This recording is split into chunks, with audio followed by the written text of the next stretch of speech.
In this video, we will learn another mistake done by candidates in their OSCE exams. When I stand in the exam as an examiner in the mock exams, I notice that the candidates are constantly looking at me, to see what I'm thinking about what they're saying. Some people will be laughing, looking at me. Some people, I can see a scared look or, question mark or anxious look on their face.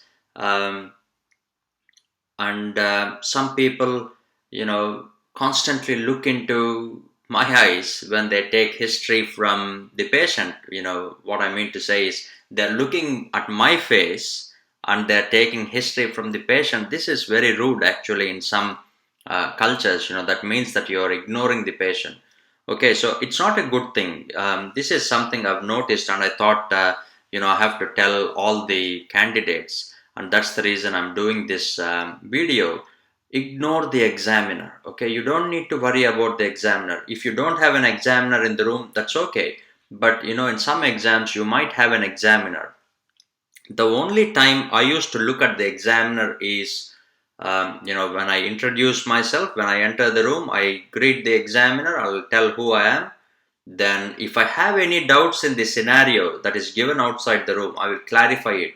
For example, in one of my exam, there was this thing called he drinks a pint of wine every day. I didn't know what pint was because that's a bit of local English or slang or colloquial language. So I asked the examiner, doctor, what is meant by pint? And he explained, what it is. Okay, so things like that you can ask the examiner, but don't ask the examiner, what is the diagnosis in this scenario, doctor?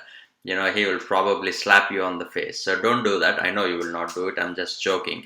And the second time I look at the examiner is if I had to ask him for findings. Okay, so doctor, could you please tell me the vitals of my patient? Or could you please tell me, the findings on inspection on this patient? Okay, that's another time. And I usually will be nice to the examiner and the patient because after all, they are the ones who are marking you.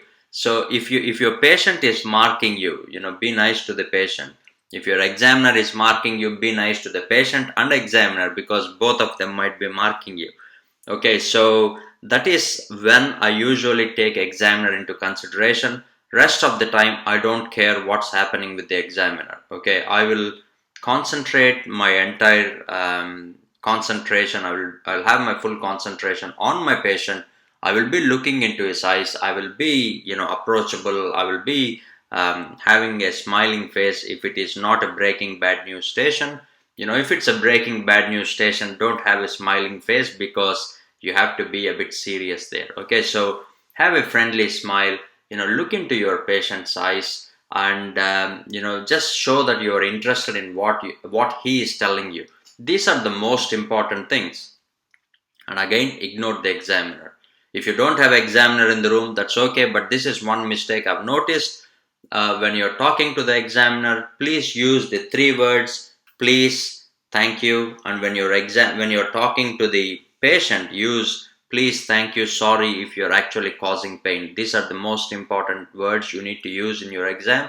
If you're asking the examiner for findings, ask him, could you please tell me the findings on inspection of the abdomen, doctor? Okay, so, or, if you're talking to the patient, use could you please? Okay, and when the patient or examiner gives you some findings, say thank you.